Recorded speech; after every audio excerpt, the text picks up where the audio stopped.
Hello, and welcome. Most of us have spent our entire lives believing a simple truth. When it comes to health, more information is always better.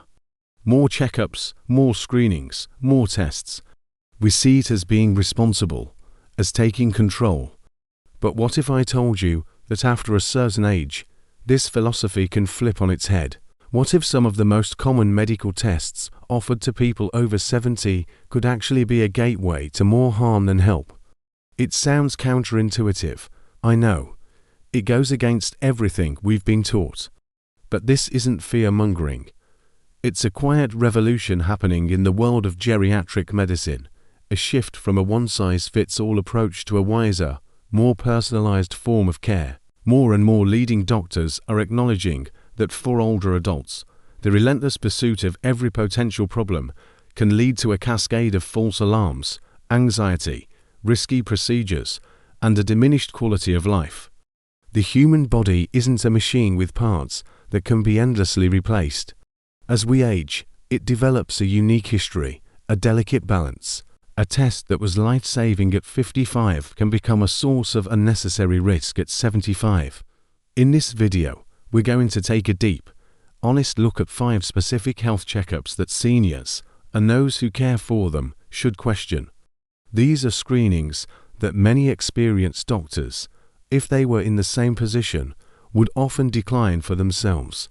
We'll explore the hidden dangers they carry, the psychological toll they can take, and the smarter, more symptom-focused alternatives that keep you truly in control of your health.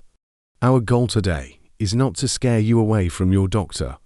It's to empower you, to give you the confidence to ask the right questions, to understand the trade-offs, and to make choices that honor your body, your wisdom, and your desire to live well, not just longer.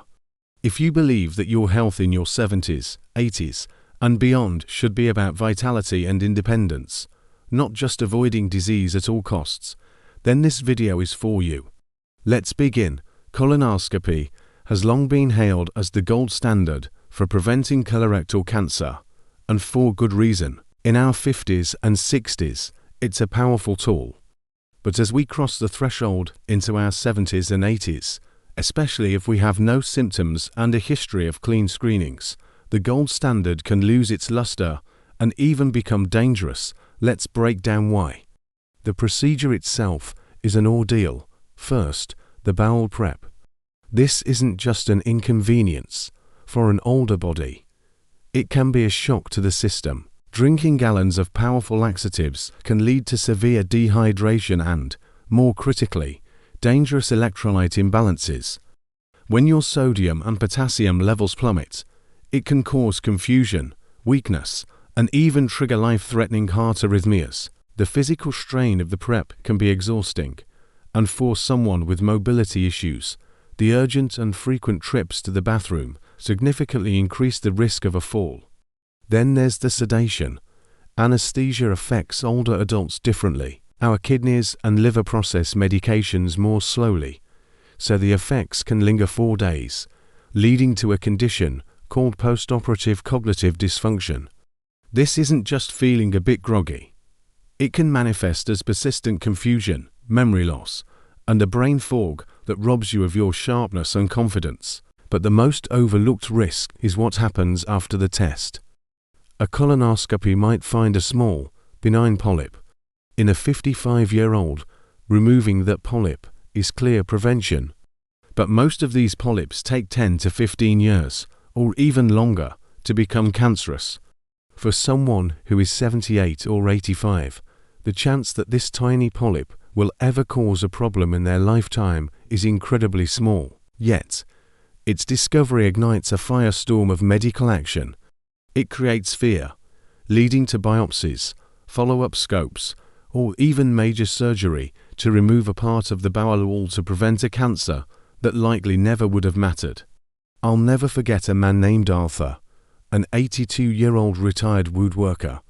His greatest joy was spending his days in his workshop, crafting beautiful furniture. He was sharp, independent, and had no digestive complaints. But his doctor insisted on a routine colonoscopy. During the prep, he became weak and dizzy.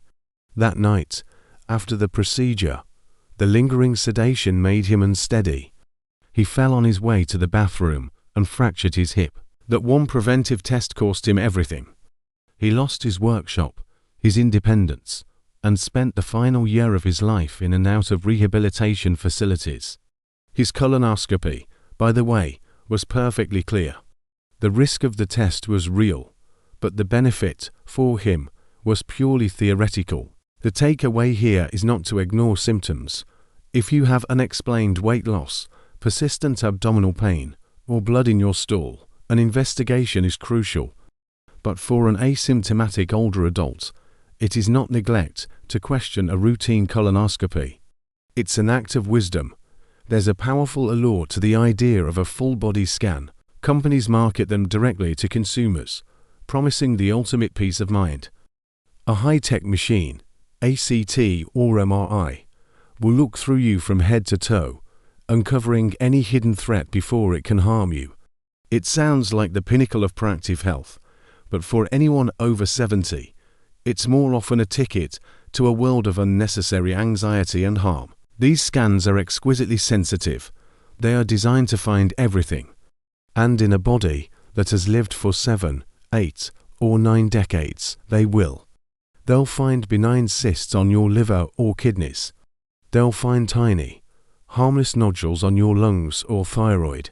They'll find shadows and spots and abnormalities that have been there for years, causing no problems, and would have remained silent for the rest of your life. These discoveries are called incidentalomas, incidental findings. But once they are on a report, they are no longer incidental. They become a source of profound fear. A doctor, concerned about liability, now has to investigate. And so begins the domino effect. That shadow on your lung leads to a bronchoscopy. That spot on your kidney leads to a needle biopsy, a procedure that carries risks of bleeding and infection. Suddenly, you're no longer a healthy person enjoying your retirement. You are a patient trapped on a conveyor belt of follow-up appointments, invasive tests, and specialists, all chasing something that was likely nothing. This state of constant worrying even has a name: skanxiety. Consider the case of Helen, a vibrant 78-year-old who saw an ad for a discounted full-body scan at a private clinic. She paid $1,000 out of pocket, money she had saved for a trip to see her new great-grandchild. The scan found a small, 1-centimeter lesion on her adrenal gland. The report used scary words like abnormality and requires further evaluation. For the next 6 months, Helen's life was consumed by this lesion. She saw an endocrinologist and an oncologist. She underwent multiple blood tests and to more specialized, high-radiation scans. She was sick with worrying, unable to sleep, convinced she had a ticking time bomb inside her. In the end, after a risky biopsy, the lesion was declared a benign, non-functioning adenoma, a completely harmless lump. The scan didn't save her life. It stole 6 months of it. She missed the trip to see her great-grandchild. Full-body scans are a perfect example of overdiagnosis. They turn healthy people into patients. They trade real, tangible quality of life for the illusion of control. Responsible aging means trusting the wisdom of your body, not subjecting it to a high-tech fishing expedition that's almost guaranteed to catch red herrings. The heart is the engine of our lives, and the fear of a sudden heart attack is potent. This fear is why the cardiac stress test walking on a treadmill while hooked up to an ECG is one of the most common screenings for older adults. The logic seems sound: push the heart and see if it falters. But for an asymptomatic senior, this logic is deeply flawed. The primary problem is the high rate of false positives. An older heart is not the same as a younger one. After 70, arteries naturally become a bit stiffer, and the heart's electrical signals can show minor irregularities. These are often normal, non-threatening signs of aging. However, a stress test machine can tell the difference between these benign changes and the signs of a dangerous blockage. So, the test comes back abnormal, and the alarm bells ring. The next step is almost always an invasive cardiac catheterization or angiogram. A tube is threaded through an artery in your wrist or groin up to your heart, and dye is injected to look for blockages. This procedure is not benign. It carries risks of bleeding, infection, stroke, and kidney damage from the contrast dye, especially in older adults with more fragile blood vessels. And what does the angiogram often find? Either nothing significant or a stable blockage or plaque deposit that has been there 4 years, is not growing, and is not causing any symptoms. Yet, once it's seen, the pressure to do something is immense. A stent might be placed to open the artery, a procedure that then requires you to take powerful blood-thinning medications for at least a year, which come with their own risks of serious bleeding. You have gone from a healthy person with no symptoms to a heart patient who has undergone an invasive procedure and is now on risky medication, all because of a screening test that was likely misleading in the first place. Leading cardiology organizations now strongly recommend against routine stress tests for older adults who do not have symptoms like chest pain, unusual shortness of breath, or unexplained fatigue. The evidence is clear. For this group, the test does not reduce heart attacks or improve survival, but it does dramatically increase the rate of invasive procedures and their potential complications. A smarter path is symptom-based care. Your body is the best stress test. If you can walk up a flight of stairs, carry your groceries, or play with your grandkids without chest pain or getting winded, your heart is telling you it's doing just fine. Listen to it. Don't let a machine's ambiguous data override the clear evidence of your own life. For decades, people with type 2 diabetes have been told to chase a number, a low hemoglobin A1C, ideally below 7.0%. This goal makes sense for a 50-year-old, as tight control can prevent long-term complications like kidney, eye, and nerve damage over the next 30 years. But for someone in their late 70s or 80s, this relentless pursuit of a perfect number can be incredibly dangerous. The primary risk is not high blood sugar. It's low blood sugar, or hypoglycemia. As we age, our bodies become more sensitive to insulin and other diabetes medications. It becomes much easier to overshoot and have our blood sugar drop to dangerously low levels. The symptoms of hypoglycemia: dizziness, confusion, weakness, sweating, shakiness can be devastating for a senior. A dizzy spell can lead directly to a fall and a broken hip. A moment of confusion while driving can cause a car accident. Severe hypoglycemia can even lead to seizures, a coma, or death. The immediate, catastrophic risk of low blood sugar is often far greater than the long-term, theoretical risk of a slightly elevated blood sugar. The quality of life cost is also immense. Maintaining a very low A1C often requires complex medication regimens, constant finger pricking, and a restrictive diet that can take the joy out of eating. It creates a state of constant vigilance and fear.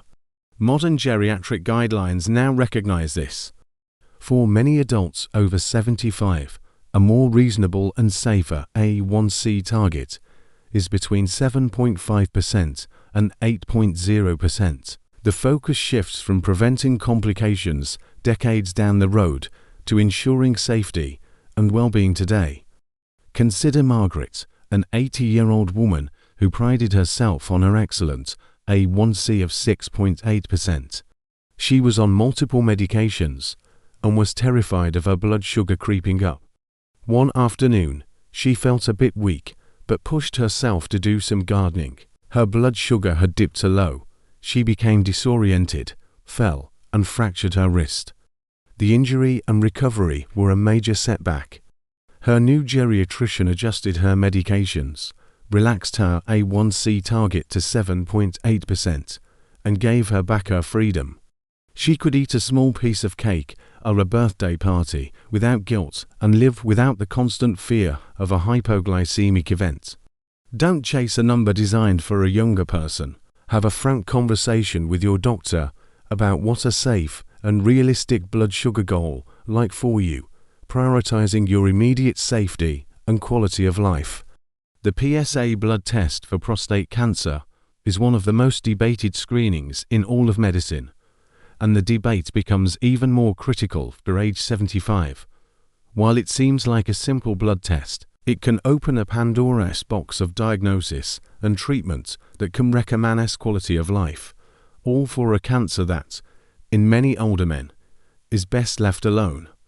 Here's the core issue.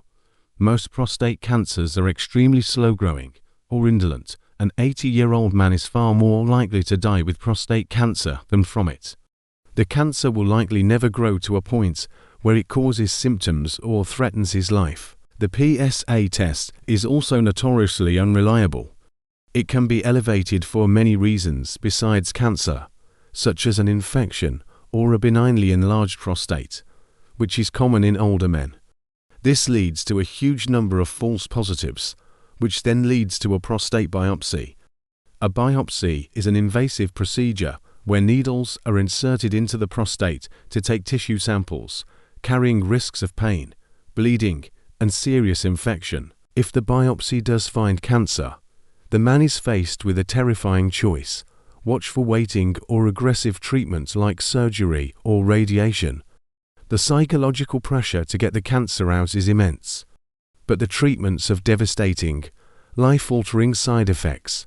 Surgery or radiation for prostate cancer frequently causes permanent erectile dysfunction and urinary incontinence. Think about what that means for an 85-year-old man.